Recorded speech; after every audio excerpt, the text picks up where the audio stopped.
100 years of solitude लिखने वाले Gabriel Garcia Marquez के अनुसार no one writes to the colonel ही उनका सर्वश्रेष्ठ कार्य है।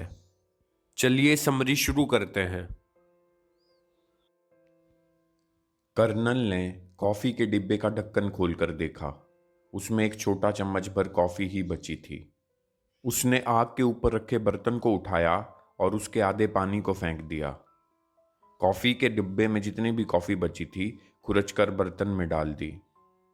जब कर्नल अपनी पत्नी के लिए कॉफी लेकर बेडरूम में गया तो उसकी पत्नी कप लेने के लिए उठकर बिस्तर पर ही बैठ गई। पिछली रात उसे दमे का दौरा पड़ा था, इसलिए अभी वो कुछ नींद में ही थी। और तुमने ली कॉफी? पत्नी ने पूछा। जवाब में कर्नल ने झूठ बोल दिया। हाँ, मैंने तो पी ली कॉफी। अभी एक बड़ा चम्मच भर कॉफी बची थी। उसी क्षण घंटियां बजने की आवाज सुनाई दी। कर्नल जनाजे के बारे में तो भूल ही गया था। कर्नल की पत्नी कॉफी पीते पीते मृतक के बारे में सोचते हुए कहने लगी। उसका जन्म 1922 में हुआ था, हमारे बेटे के ठीक 1 माह बाद 7 अप्रैल को। अक्टूबर में दफन होना बेहद कष्टकारी होगा। कर्नल ने जवाब दिया। जब से बारिश शुरू हुई है सर्दियां हो गई हैं। मेरी तो हड्डियां तक भीग गई हैं। कर्नल जनाजे में शरीक होने के लिए तैयार होने लगा। पलंग पर लेटी पत्नी अभी भी मृतक के बारे में ही सोच रही थी। पत्नी ने बुदबुदाकर कहा, अभी तक तो उसकी भेंट ऑगस्टिन से भी हो चुकी होगी। उम्मीद है उसने हमारी हालत के बारे में हमारे बेटे को कुछ नहीं बताया होगा, जिस हालत में हम उसकी मृत्यु के बाद रह रहे हैं। अरे नहीं नहीं, इस वक्त वो टर्की के बारे में बात कर रहे होंगे, कर्नल ने जवाब दिया। टर्की जो कि एक लड़ाकू मुर्गा है और इस वक्त पलंग के पाए से बंधा हुआ है। जनाजे में घर से बाहर जाने के लिए कर्नल जब छतरी ढूंढता है तो देखता है कि छतरी के कपड़े को कीड़ों ने खा लिया है। कर्नल बिना छतरी के ही जनाजे में शरीक होने चला जाता है। अब कर्नल जनाजे के साथ जैसे जैसे आगे बढ़ रहा था, शहर के बाहर नारियल के पत्तों से बना वो छप्पर का मकान जिसमें कर्नल और उसकी पत्नी रहते थे और जिसकी दीवारों की सफ़ेदी झड़ रही थी, आंखों से ओझल हो चुका था। जनाजे में साबास भी था। जब हल्की बारिश होने लगी तो कर्नल को बिना छाते के देख साबास ने कर्नल को भी अपने छाते के नीचे ले लिया। साबास कर्नल के मृत बेटे का गॉडफादर यानी कि धर्मपिता था और जिस पार्टी से कर्नल का मृत बेटा जुड़ा हुआ था उसका एकमात्र नेता था जिसे किसी भी प्रकार की राजनीतिक सजा नहीं दी गई थी और जो अभी भी शहर में ही रह रहा था। थोड़ी देर बाद प्लाजा के पास पहुंचने पर शव यात्रा को रोक दिया गया क्योंकि शव यात्रा पुलिस बैरक के आगे से नहीं जा सकती थी। उस शहर में मार्शल लॉ लगा हुआ था। इस मौके पर शहर के मेयर और फादर एंजल में कुछ कहा सुनी भी हुई, मगर अंत में जनाजे को अपना रास्ता बदलना ही पड़ा। जनाजे से लौटने के बाद कर्नल ने एक दुकान पर जाकर 1 टिन कॉफ़ी और टर्की के लिए आधा पाउंड मक्का खरीदा। कुछ देर बाद कर्नल के मृत बेटे ऑगस्टिन के दोस्त, जो कि टेलरिंग शॉप के कर्मचारी थे और जिन्हें ऑगस्टिन ही की तरह मुर्गेबाजी का बहुत शौक था, वे टर्की को देखने आते हैं। उन सभी के चले जाने के बाद कर्नल अपनी पत्नी के पास बेडरूम में लौट आए। इस वक्त उनकी पत्नी की हालत कुछ बेहतर थी। वे लोग क्या कर रहे थे? कर्नल की पत्नी ने पूछा। कर्नल ने उत्साहित होकर जवाब दिया, वे सभी लोग बहुत खुश थे। वे सभी रुपए बचा रहे हैं आने वाली मुर्गेबाजी में टर्की पर शर्त लगाने के लिए। मुर्गेबाजी के बारे में सुनते ही कर्नल की पत्नी को गुस्सा आ गया। दरअसल 9 महीने पहले हुए मुर्गेबाजी में ही उनके बेटे को गोली मार दी गई थी, कोई गैर कानूनी पर्चे बांटने के जुर्म में। कर्नल की पत्नी मुर्गेबाजी और टर्की को ही अपने बेटे की मौत की वजह मानती थी। पत्नी ने कर्नल से पूछा, हमारे पास खुद के जीने के लिए भी पैसे नहीं हैं, तो हम टर्की के लिए मक्का के दाने कैसे खरीदेंगे? कर्नल ने जवाब दिया, अरे कुछ महीनों ही की तो बात है। जनवरी में जब मुर्गेबाजी शुरू हो जाएगी तो हम टर्की को बहुत महंगे दाम में बेच देंगे। पूरे शहर में टर्की जैसा कोई लड़ाकू मुर्गा दूसरा नहीं है। तभी अचानक कर्नल को याद आया कि आज तो शुक्रवार है और उसे मेल लेने जाना है। हर बार ही की तरह आज भी कर्नल बंदरगाह की ओर लॉन्च की सीटियां बजने के पहले ही चल दिया था।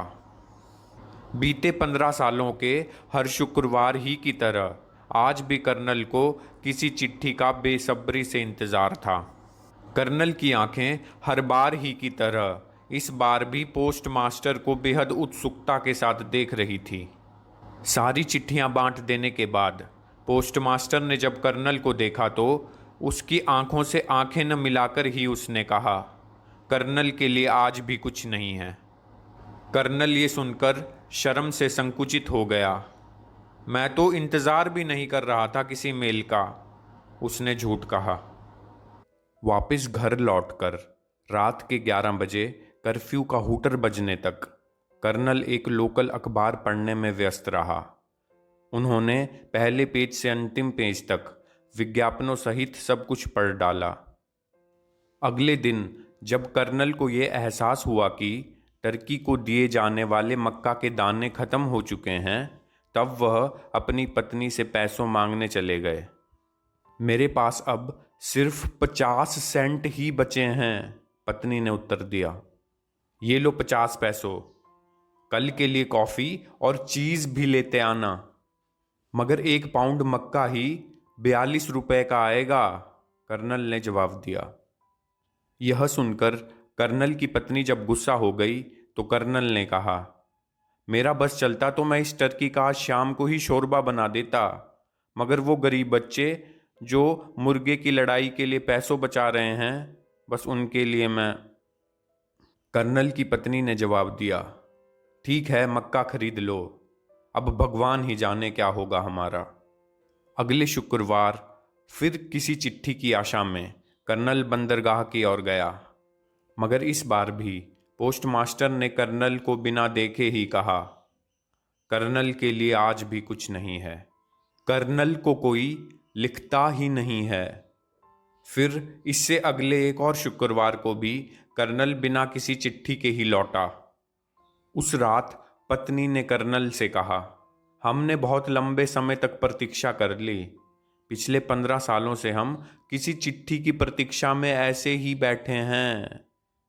कर्नल ने जवाब दिया, अब हमें अपनी बारी की प्रतीक्षा तो करनी ही पड़ेगी।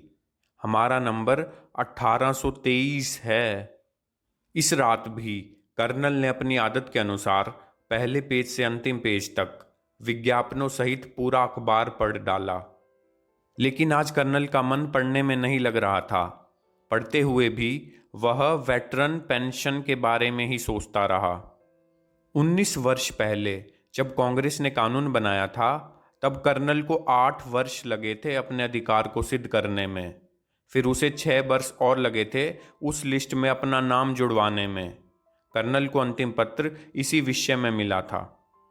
पत्नी ने कर्नल को समझाते हुए कहा, हमें अपना वकील बदलने की ज़रूरत है।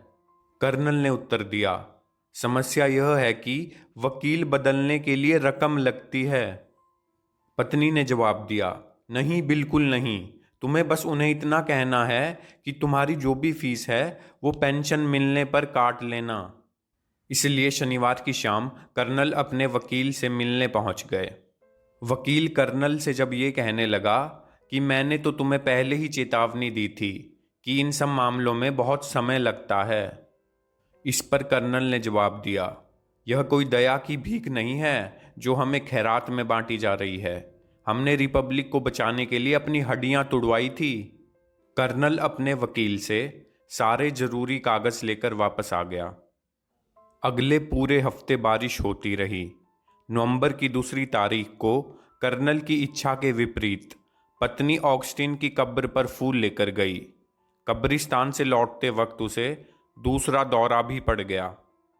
वह कठिनाइयों से भरा हुआ हफ्ता था। अक्टूबर के 4 हफ्तों से भी ज़्यादा तकलीफ दे। कर्नल भी दोबारा बीमार पड़ गए।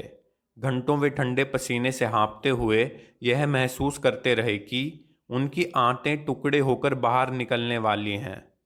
मगर कर्नल को अभी भी पूरा विश्वास था कि बारिश बंद होते ही सब कुछ बदल जाएगा।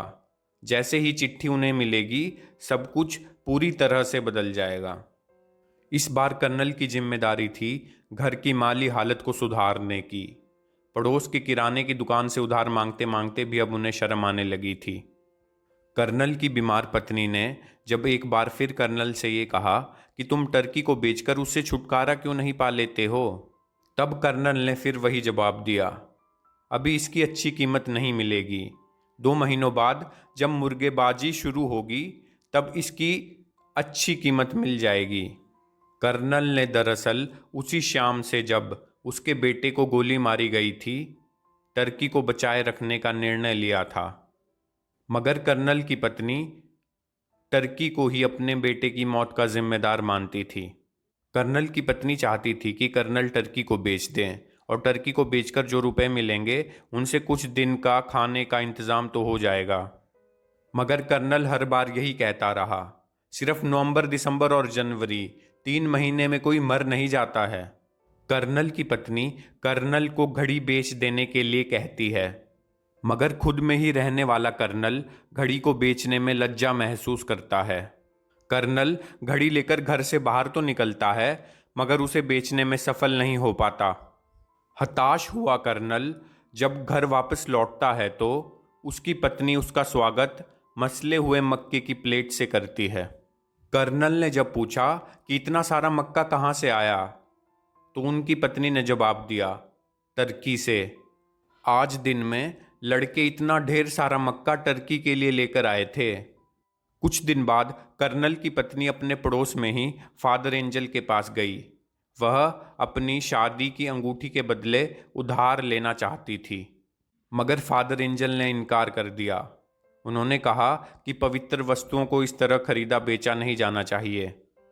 इसके बाद कर्नल की पत्नी कर्नल पर टर्की को बेचने के लिए बेहद दबाव डालती है। अपनी पत्नी द्वारा बेहद दबाव बनाने के बाद कर्नल को साबास के पास टर्की का सौदा करने जाना ही पड़ता है। मगर साबास टर्की की वास्तविक कीमत, जो कि 900 पैसों थी, उससे आधी से भी कम कीमत, सिर्फ 400 पैसों में ही टर्की का सौदा करना चाहता है। जब कर्नल को ये सौदा मंजूर नहीं हुआ तो साबास यह देखकर कि कर्नल को पैसों की बहुत ज़रूरत है, साबास कर्नल को 60 पैसों उधार में दे देता है और कहता है कि जब टर्की मुर्गेबाजी की प्रतियोगिता जीत लेगा तब मुझे 60 पैसों वापस लौटा देना। कर्नल बिना कोई सौदा किए ही और साबास के दिए 60 पैसों लेकर घर वापस लौट आता है। ऐसे ही तंग हालों के बीच अब दिसंबर भी आ गया था। कर्नल आज भी कोई चिट्ठी लेने बंदरगाह जाता है, जहां पर इस बार भी कर्नल के लिए कोई चिट्ठी नहीं थी। घर वापस जाते वक्त कर्नल एक जगह इकट्ठी हुई भीड़ में मुर्गेबाजी के शोर को सुनता है। मुर्गेबाजी के शोर को सुनकर कर्नल को यह याद आता है कि आज का दिन ही तो मुर्गेबाजी के ट्रायल के लिए तय किया गया था। कर्नल जब भीड़ के बीच में जैसे तैसे घुसता है तो देखता है कि जिन 2 मुर्गों की जंग हो रही थी उनमें से एक उसका टर्की भी है। वहां पर हरनान नाम का एक शख्स कर्नल से ये कहता है कि आप घर पर थे ही नहीं तो हम ही टर्की को यहां पर ले आए। उन 2 मुर्गों की लड़ाई खत्म होने के बाद कर्नल टर्की को उठाकर घर ले आता है और घर पहुंचकर कर्नल अपनी पत्नी से लगभग रोते हुए कहता है कि वे लोग टर्की को जबरदस्ती उठाकर ले गए थे। टर्की बिकाऊ नहीं है। जब तक मैं जिंदा हूं कोई टर्की को इस घर से बाहर नहीं लेके जा सकता है। यह सुनकर कर्नल की पत्नी कर्नल से कहती है कि तब तुम साबास से लिए पैसे वापस कैसे लौटाओगे। कर्नल जवाब देता है कि मैं साबास के पैसे पेंशन आने पर लौटा दूंगा। पत्नी कहती है कि और यदि पेंशन नहीं आई तो? कर्नल कहता है पेंशन आएगी ही। पत्नी कहती है, अगर मान लो नहीं आई तो? कर्नल जवाब देता है, ऐसी स्थिति में शाबाश को पैसों नहीं मिलेंगे। तुम्हारे अंदर जरा सी भी सद्भावना नहीं है, पत्नी ने कहा। कर्नल उत्तर में खामोश ही रहा। कर्नल को खामोश देखकर पत्नी ने दोहराया, तुम अकड़ू, जिद्दी और भावहीन हो। इस घर में टर्की की कीमत मुझसे भी ज्यादा है। तुम्हें यह एहसास होना चाहिए कि मैं मर रही हूं, मेरी हालत अच्छी नहीं है। यह सब बीमारी के कारण है, मैं मर रही हूं। कर्नल ने जवाब दिया, यदि डॉक्टर मुझे ये गारंटी दे दे कि टर्की को बेचने से तुम्हारा दमा ठीक हो जाएगा, तो मैं 1 मिनट भी नहीं लूंगा टर्की को बेचने में। उस शाम कर्नल टर्की को मुर्गेबाजी के मैदान में ले गया। जब वह लौटा तो उसकी पत्नी दमे के हमले की कगार पर थी। कर्नल की पत्नी कर्नल से बिना कुछ शब्द कहे ही बिस्तर पर चली गई। कर्फ्यू के हूटर के बाद कर्नल जब लैंप बुझाने लगा तो उसकी पत्नी ने कहा, मैं अंधेरे में मरना नहीं चाहती। कर्नल ने लैंप को जलता हुआ ही छोड़ दिया। इसके बाद कर्नल की पत्नी नींद में ही बड़बड़ाती रही, और यदि टर्की प्रतियोगिता में नहीं जीता तो? और हमारे पास तो पैसों भी नहीं है टर्की पर दांव लगाने के लिए। कर्नल ने हौले से अपनी पत्नी से कहा, अब प्लीज सो जाओ, हम कोई ना कोई रास्ता जरूर निकाल लेंगे। कर्नल ने आंखें खुली रखने की खूब कोशिश की, लेकिन नींद ने उनकी चलने नहीं दी। कुछ पलों बाद कर्नल की पत्नी ने कंधे से झकझोरते हुए कर्नल को उठा दिया। मुझे उत्तर चाहिए, पत्नी ने चिल्लाकर कहा। कर्नल की समझ में नहीं आया था कि उसने ये शब्द नींद के पहले सुने थे या नींद के बाद। हम खाएंगे क्या जब हमारे पास कुछ भी नहीं होगा? औरत ने चिल्लाकर दोहराया। पत्नी ने कर्नल की शर्ट का कॉलर जोर से पकड़ लिया और जोर से कर्नल को हिलाने लगी। कर्नल को 75 वर्ष लगे थे, जिंदगी के लंबे 75 वर्ष, एक एक मिनट इस क्षण तक पहुंचने में। शुद्ध, स्पष्ट और अपराजय उसने इस क्षण अपने आप को महसूस किया जब उसने कहा, मेरा गू।